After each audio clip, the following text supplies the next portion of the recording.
Good morning student, मैं अमित कुमार। हम लोग आज जो है बात करेंगे potential due to a system of charges.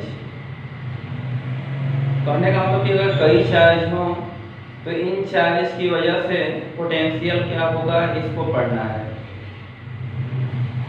मतलब कि इसके पहले क्या था कि वन चार्ज था Q, या फिर डाइपोल में दो चार्ज थे plus Q and minus Q। अब क्या है, हम लोगों को के पास कई चार्ज हैं Q1, Q2, Q3, Q4, और हमको पॉइंट P पे क्या करना है, हमको पोटेंशियल फाइंड करना है। तो हम क्या करेंगे, ये हमारे सामने एक क्वेश्चन है, या कह लीजिए यही हमारा टॉपिक है।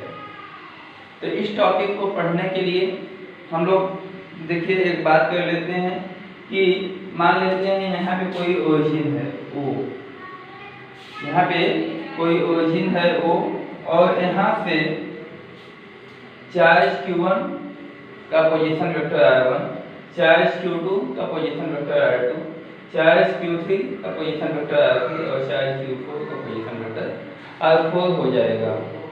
ठीक है, तो यहाँ पे देखिए हम इसको ऐसे लिख लेते हैं। कैसे लिखेंगे इसको,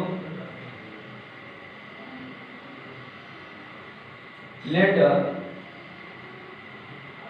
there is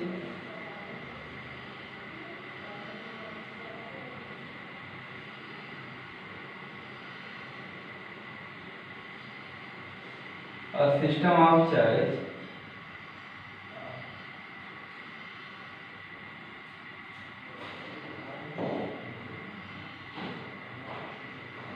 the charges are Q1, Q2, Q3, Q4 dash dash Qn and have position with some origin। किसी ओरिजिन से जब इसका पोजीशन पता करते हैं, is R1, R2, R3 dash dash dash Rn, R4 भी कर लीजिए। यहाँ पे there is system of charge Q1, Q2, Q3, Q4 dash dash Qn है, और इनका जो पोजीशन है, पोजीशन वेक्टर कह लीजिए, वो R1, R2, R3, R4 dash dash Rn है। अब इसके बाद देखिए यहाँ पे पॉइंट P है जिसका पोजीशन वेक्टर Rp है। तो अगर यहाँ पे R1 हो जाए, यहाँ पे Rp हो जाए, तो आपको पता होगा इसको माइनस करने पे क्या हो जाएगा, R1P। ये माइनस करने पे R2P। क्यों, यहाँ पे R1, जैसे मान लिया यहाँ पे ओरिजिन बना दिए होते तो यहाँ से ये R1 हो जाता, ये Rp हो जाता, तो ये आ जाएगा R1P। इसी तरीके से ये R2P, ये R3P, ये R4P। ठीक है, तो ये हो गया आपका R1, R2, R3, R4 dash dash Rn। We have to calculate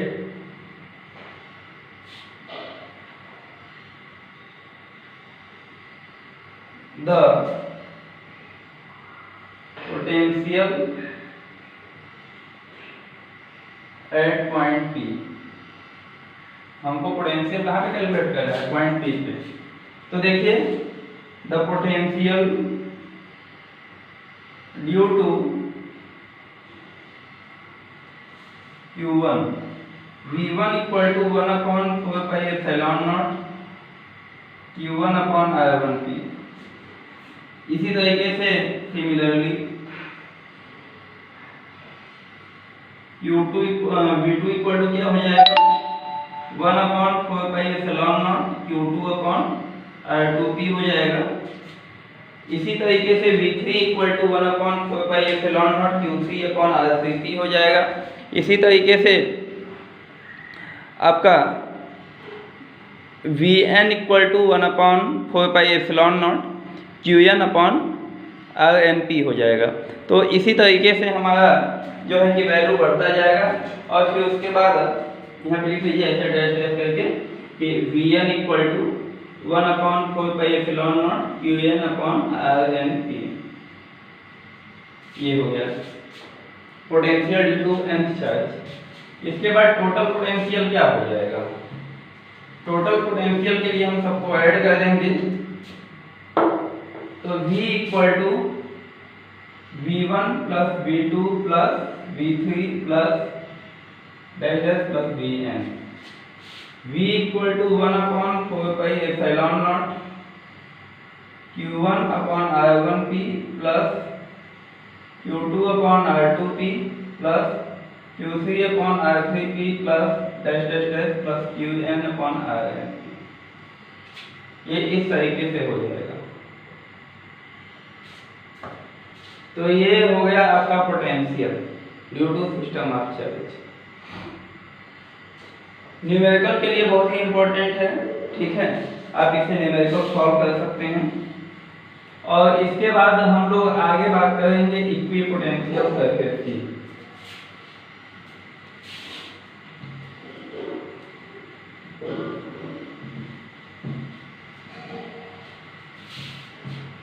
equipotential circuit क्या होता है, आइए इसकी बात कर लेते हैं।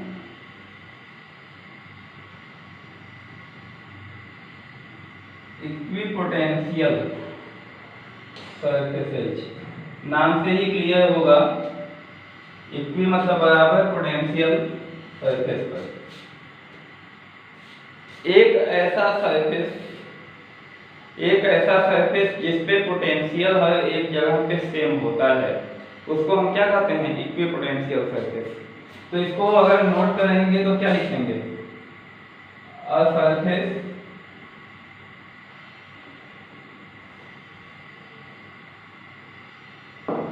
on which the potential at every point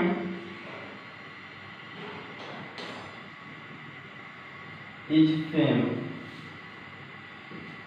एक ऐसा सरफेस जिस पे हर एक जगह पे जो है कि पोटेंशियल की वैल्यू क्या होती है? सेम होती है, तो इसको हम लोग कहेंगे इक्विपोटेंशियल सरफेस। जैसे मान लीजिए यहाँ पे एक चार्ज है Q, और इसकी वजह से हमको R डिस्टेंस पे अगर हम पोटेंशियल पता करें, तो जो इसकी वजह से एक स्फीयर बनेगा, इस रेडियस की वजह से जो एक स्फीयर बनेगा, इस स्फीयर के हर एक पॉइंट पर, इस स्फीयर के हर एक पॉइंट पे जो पोटेंशियल होगा वो क्या होगा? सेम होगा। जैसे यहाँ पे लिख लीजिए, for example the potential due to point charge Q at distance R, V equal to 1/4 pi epsilon naught Q upon R हो जाएगा। ये हो गया आपका पोटेंशियल किसकी वजह से? एक स्फीयर की वजह से। आप इस स्फीयर पे चाहे यहाँ पे पोटेंशियल निकालो, यहाँ पे पोटेंशियल निकालो, यहाँ पे किसी भी पॉइंट पे पोटेंशियल निकालो, point P, Q, R, S, हर एक जगह पे जो पोटेंशियल की वैल्यू होगी वो सेम होगी। देखिए स्टूडेंट, आपको एक बात और बता दें कि एक फार्मूला पढ़ा होगा आपने, VA minus VB equal to W/Q। ये क्या था? Electric potential difference.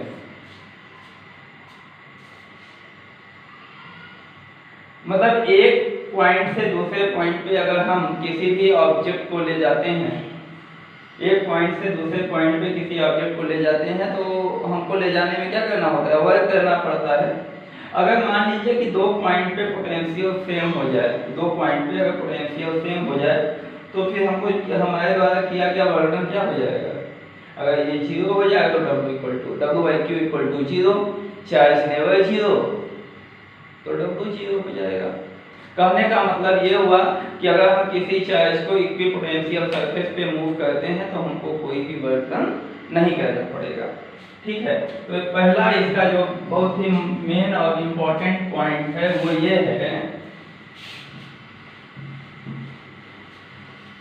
क्या बहुत इंपॉर्टेंट पॉइंट है पहला कि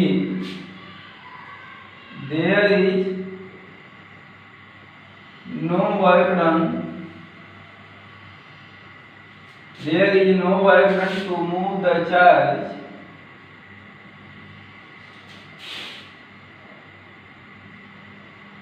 on equipotential surface. Equipotential surface पे चार्ज को मूव करने के लिए हमें कोई भी वर्क डन नहीं करना होता है। इसको हमने दिखाया, देखिए कैसे VA minus VB, we know that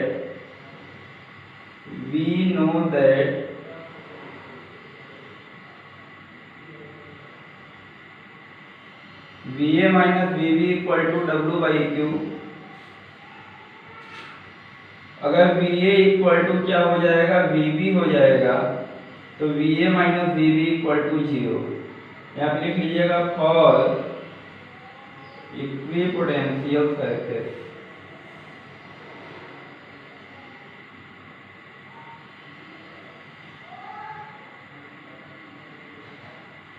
तो W by Q equal to क्या हो जाएगा, 0 हो जाएगा।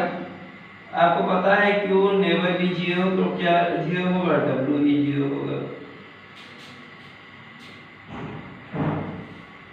तो ये पहला फैक्ट है कि इक्विपोटेंशियल सरफेस पे किसी भी चार्ज को जब मूव करते हैं तो हमें कोई भी वर्क डन नहीं करना पड़ता है।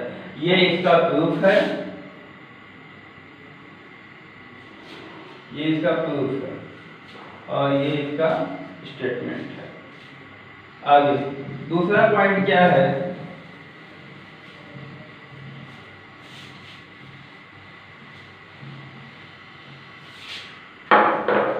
दूसरा पॉइंट देखिए, द इलेक्ट्रिक फील्ड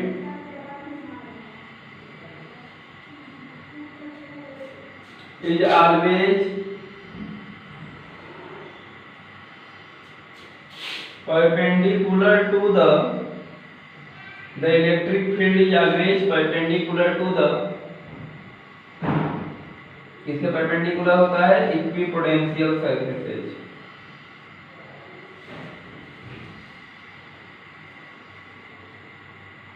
जो इलेक्ट्रिक फील्ड होता है वो इक्विपोटेंशियल सरफेस के ऑलवेज क्या होता है, परपेंडिकुलर होता है।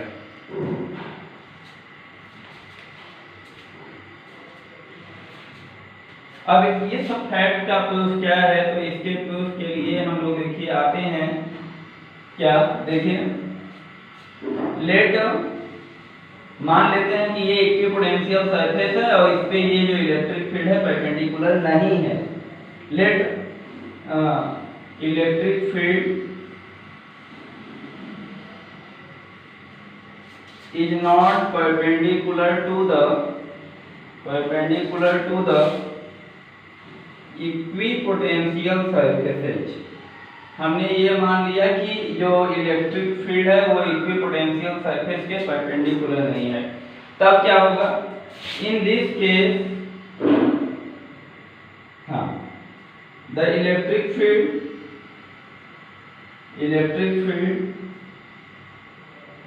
Makes an angle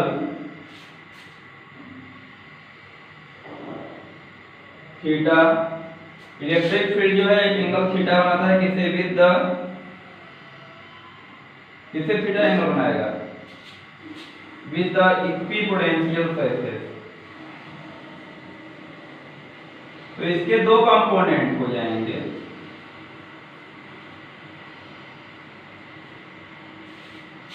it have two component. जैसे मान लीजिए अब ये नहीं रहा, अब ये हो गया, तो इसके दो कंपोनेंट हो जाएंगे, एक सरफेस के लॉन्ग और एक सरफेस के perpendicular. It have two component, इसके दो कंपोनेंट हो जाएंगे, one along the surface and other perpendicular to the surface. So if charge move in the, इसका मतलब चार्ज जो है in the electric field move करेगा in the electric field there is a work done needed, जहां पे हमको किसकी जरूरत होगी, वर्क डन की जरूरत होगी। और हम लोगों ने अभी क्या पढ़ा है, वर्क डन की जरूरत होगी। और हम लोगों ने पढ़ा है कि इक्विपोटेंशियल सरफेस पे चार्ज को मूव करने के लिए कोई वर्क डन नहीं करना पड़ता है। तो हमारा जो एजम्पशन है वो क्या कर देगा, हमारे पिछले स्टेटमेंट को कंट्राडिक्ट कर देगा, जो कि बहुत ही गलत होगा। तो हमने क्या बताया, पहला तो ये फैक्ट है कि इलेक्ट्रिक फील्ड जो है ऑलवेज इक्विपोटेंशियल सरफेस के परपेंडिकुलर होता है। अब यहाँ पे है कि मान लो कि इलेक्ट्रिक फील्ड परपेंडिकुलर नहीं है इक्विपोटेंशियल सरफेस के, एक एंगल बनाता है, तो इसके दो कंपोनेंट हो जाएंगे, एक परपेंडिकुलर और एक अलोंग द सरफेस। जब एक चार्ज को इलेक्ट्रिक फील्ड में मूव कराया जाएगा तो हमको वर्क डन करना पड़ेगा, विच इज अ कंट्राडिक्शन। जो क्या है, ये एक कंट्राडिक्शन है, दैट इज कंट्राडिक्शन। और ये कंट्राडिक्शन होने की वजह से हम लोग का एजम्पशन रॉन्ग है। और अगर एजम्पशन रॉन्ग है तो फिर जो फैक्ट है वो सही है, जो स्टेटमेंट है वो सही है। तो स्टूडेंट आज के टॉपिक में या आज के दिन में हम लोग केवल इतना ही बात करेंगे, और इसके बाद की बातें हम लोग नेक्स्ट वीडियो में करेंगे। Okay, thank you.